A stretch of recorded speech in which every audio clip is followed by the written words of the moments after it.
안녕하십니까 시청자 여러분. 우리가 놓치고 있던 뉴스의 행간, 그 뒤에 숨겨진 진짜 의미를 파헤치는 이슈 마스터입니다. 오늘 저는 여러분께 매우 무거운 질문 하나를 던지며 시작해야겠습니다. 만약 나라의 법을 만드는 국회 다수당과 나라 살림을 책임지는 대통령이 한마음 한뜻으로 법의 마지막 보루인 대법원의 수장을 공격한다면 어떻게 될까요? 국가의 권력을 가진 가장 힘센 두 기관이 사법부를 대놓고 비난하는 상상하기 힘든 일입니다. 그런데 지금 대한민국에서 바로 그런 일이 벌어지고 있습니다. 대법원장 사퇴를 외치는 집권 여당, 여기에 힘을 실어주는 대통령실, 그리고 급기야 대통령 탄핵이라는 말까지 꺼내든 야당까지 단순히 시끄러운 정치 싸움으로 치부하기엔 너무나도 위험한 이 상황. 오늘 그 막후의 진실과 앞으로 벌어질 일들을 제가 10분 안에 명쾌하게 정리해드리겠습니다. 많은 분들께서 뉴스를 통해 보셨거나 바쁜 일상에 벌써 잊으셨을 수도 있는 바로 그 사건입니다. 최근 집권 여당인 더불어민주당은 조희대 대법원장을 향해 매우 거센 공세를 퍼부었습니다. 시작은 사퇴하라는 압박이었죠. 그 이유는 과거 대법원이 이재명 대통령의 선거법 관련 재판에서 유죄 취지로 사건을 돌려보낸 것에 대한 불만 때문이라는 시각이 지배적입니다. 그런데 여기서 그치지 않았습니다. 더불어민주당 정청래 대표는 대법원장이 그리도 대단하냐, 국민들의 탄핵 대상이 아니냐라며 대법원장의 탄핵까지 공개적으로 거론하고 나섰습니다. 입법부가 사법부의 수장을 직접 겨냥한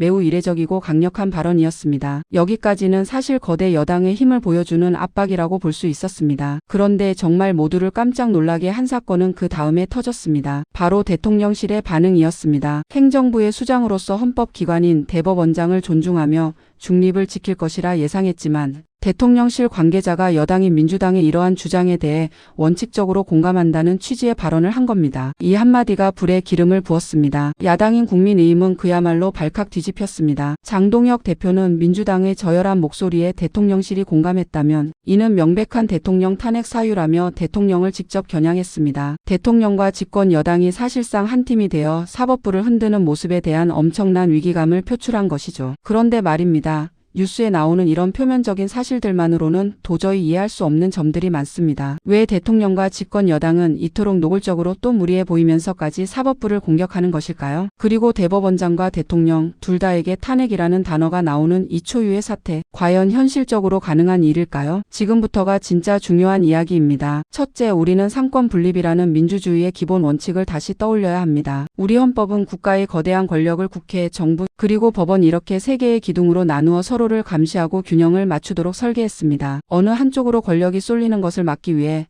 우리 헌법을 만든 이들이 고심 끝에 설계한 위대한 장치입니다. 그런데 지금 어떻습니까? 입법부의 다수 의석을 차지한 여당과 행정부의 수장인 대통령이 한 목소리로 사법부의 독립성을 상징하는 대법원장을 흔들고 있습니다. 이것은 민주주의 국가의 근간을 뒤흔드는 매우 위험한 신호입니다. 둘째, 그렇다면 대통령과 여당은 왜 이런 위험한 도박을 하는 걸까요? 가장 직접적인 이유는 역시 대통령 본인과 관련된 여러 재판에서 유리한 결과를 얻어내기 위한 사전 작업이라는 분석이 지배적입니다. 사법부 길들이기를 통해 재판에 영향을 미치려는 의도라는 것이죠. 더 나아가서는 이 기회에 자신들의 입맛에 맞는 인물들로 사법부 전체를 재편하려는 더 큰 그림이 있을 수 있다는 분석도 나옵니다. 셋째, 그렇다면 실제로 탄핵이 가능할까요? 결론부터 말씀드리면 양쪽 모두 거의 불가능에 가깝습니다. 대법원장이든 대통령이든 탄핵을 하려면 국회 재적의원 3분의 2 즉 200명 이상의 찬성이 필요합니다. 지금의 여야 구도를 볼 때 어느 한쪽이 일방적으로 탄핵을 밀어붙여 통과시킬 가능성은 매우 희박합니다. 그렇다면 왜 이렇게 무서운 탄핵이라는 단어를 쉽게 꺼내는 걸까요? 이것은 실제 법적 절차를 밟기 위함이라기보다는 상대방을 헌법을 위반한 세력으로 낙인 찍고 지지층을 결집시키려는 고도의 정치적 말의 전쟁이라고 볼 수 있습니다. 하지만 이런 위험한 말이 오고 가는 것만으로도 국민들의 불안감은 커지고 사법부의 권위는 땅에 떨어지게 됩니다. 정리해 보겠습니다. 집권 여당과 대통령의 사법부 공격, 그리고 대통령 탄핵 카드로 맞불을 놓은 야당. 이 모든 것은 대한민국의 법치주의와 헌법의 기본 원칙인 상권 분립이 심각하게 위협받고 있다는 증거입니다. 결국 정치인들의 싸움으로 사법부가 신뢰를 잃으면 그 피해는 고스란히 힘없고 억울한 국민들에게 돌아올 수밖에 없습니다. 법이 아니라 힘의 논리가 지배하는 사회가 될 수 있기 때문입니다. 시청자 여러분께서는 이 사태를 어떻게 보고 계십니까? 과연 이 위험한 불장난은 어떻게 끝나게 될까요? 그리고 우리는 이 혼란 속에서 무엇을 가장 경계해야 할까요? 댓글을 통해 여러분의 소중한 지혜와 의견을 나눠주시길 바랍니다. 오늘의 이야기가 우리 사회를 한 번 더 깊이 들여다보는 계기가 되었기를 바랍니다. 구독과 좋아요는 저희에게 큰 후원입니다. 꼭 눌러주실 거죠? 다음 시간에도 더욱 날카로운 분석으로 찾아뵙겠습니다. 시청해주셔서 감사합니다.